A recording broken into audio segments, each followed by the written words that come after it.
Assalamualaikum warahmatullahi wabarakatuh. Dan semangat pagi, pagi, pagi, pagi.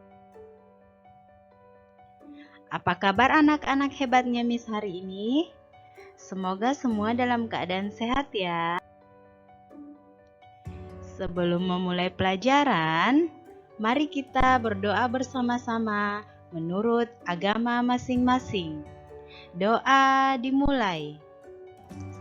Untuk hari ini, kita akan belajar rangkuman tema 8, subtema 4 yang berjudul Bencana Alam.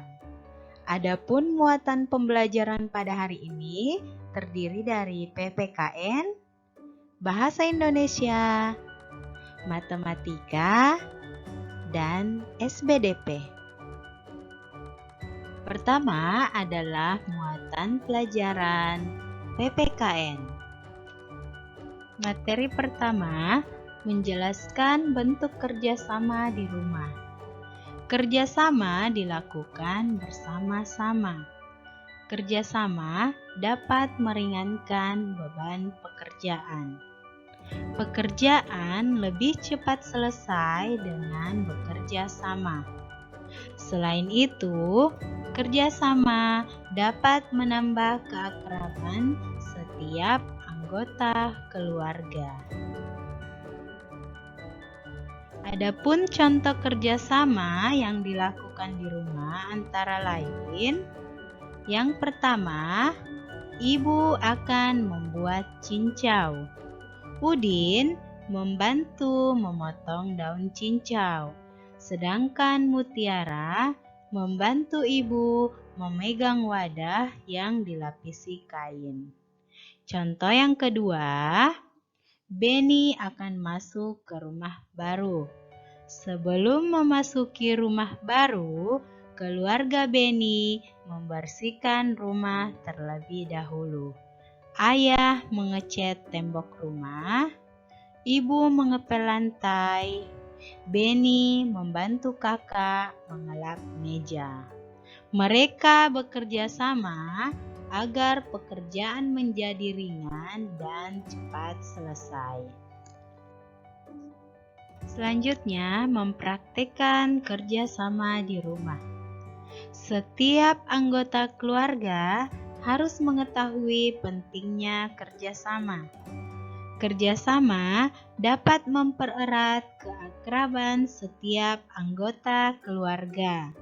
Kerjasama juga dapat meringankan masalah yang sedang dihadapi sebuah keluarga. Adapun contoh kerjasama di rumah, yang pertama, kerjasama membersihkan rumah. Yang kedua, kerjasama membersihkan kamar. Selanjutnya adalah pelajaran bahasa Indonesia.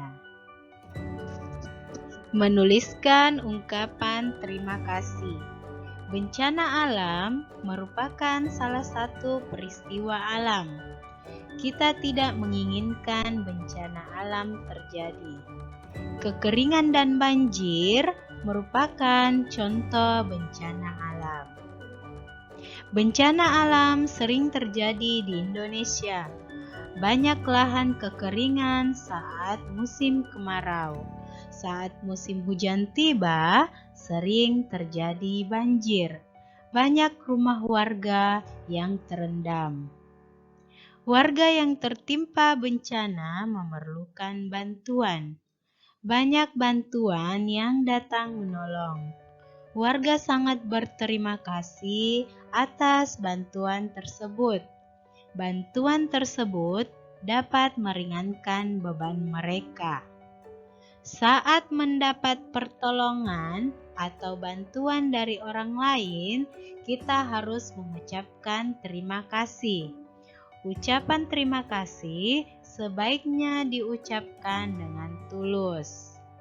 Berikut contoh ungkapan terima kasih. Yang pertama, terima kasih sudah menolongku, Mei.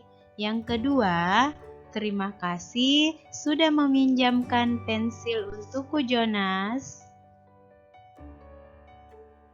Perhatikan percakapan berikut. Pada gambar terdapat percakapan antara Jonas dan May.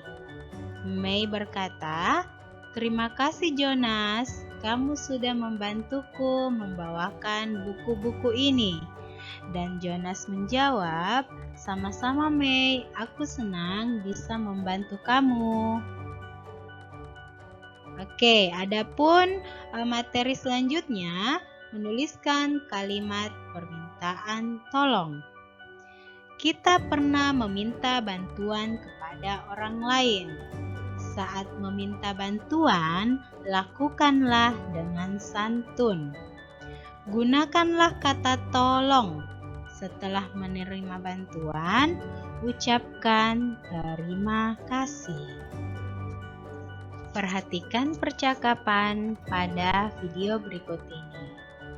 May dan Jonas berada di posko banjir untuk membantu korban bencana alam.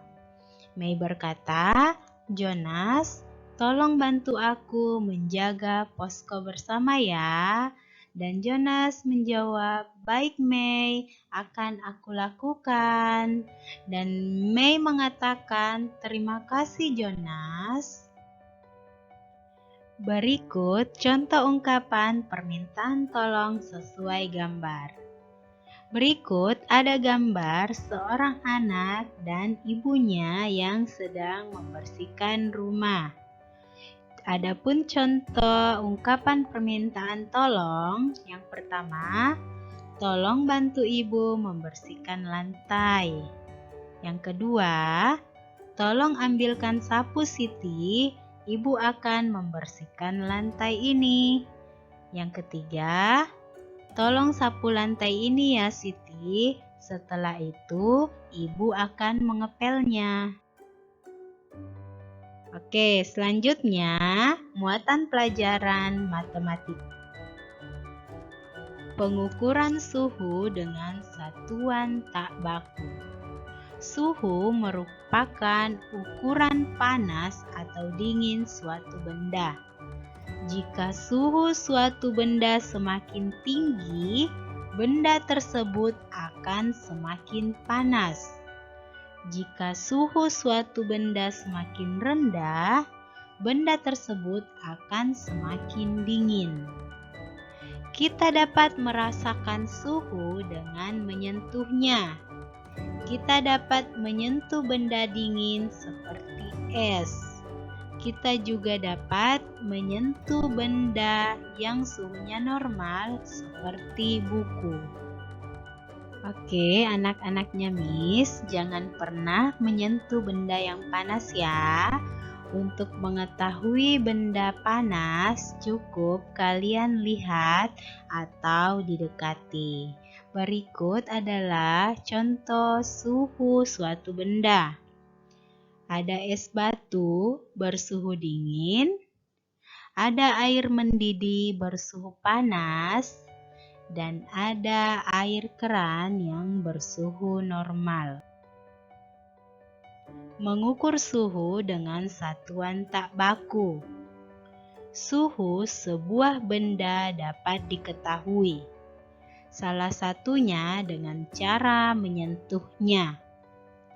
Di sini ada gambar jus yang diberikan es batu. Mengurutkan suhu dengan satuan tak baku.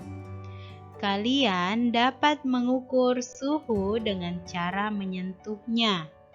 Rasakan suhu setiap benda dengan seksama. Suhu benda-benda yang telah diukur tersebut dapat kalian urutkan. Urutkan dari suhu yang paling panas atau dari yang paling dingin. Berikutnya, urutan dari benda yang paling panas. Yang pertama, ada air mendidih bersuhu panas. Selanjutnya, ada air dari keran yang bersuhu normal.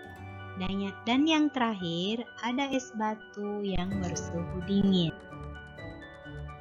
Oke, kita lanjut ke muatan pelajaran SBDP.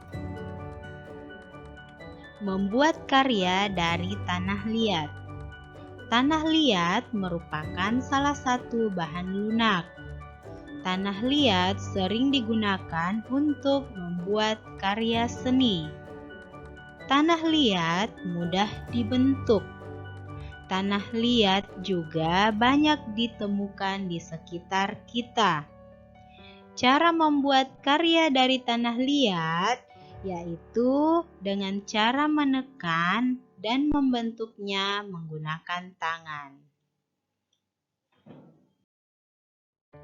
Oke, adapun beberapa contoh bentuk karya seni yang terbuat dari tanah liat. Ada vas bunga, ada hiasan, dan ada kendi. Membuat kreasi dari tanah liat. Di sini ada vas bunga yang dibentuk dari tanah liat. Kalian dapat menggunakan tangan ataupun cetakan. Tanah liat dapat diubah sesuai bentuk yang diinginkan. Tanah liat merupakan salah satu bahan lunak. Tanah liat mudah dibentuk menjadi karya kerajinan. Proses pembuatan kerajinan tanah liat sangatlah mudah. Semoga Anandanya Miss mudah memahami materi pada hari ini ya. Selanjutnya, tugas pada hari ini ada pada Bupena 1D halaman 181 dan 182. Tetap semangat anak-anak hebatnya Miss. Tetap jaga kesehatan. Sampai jumpa di video pembelajaran selanjutnya. Wassalamualaikum warahmatullahi wabarakatuh.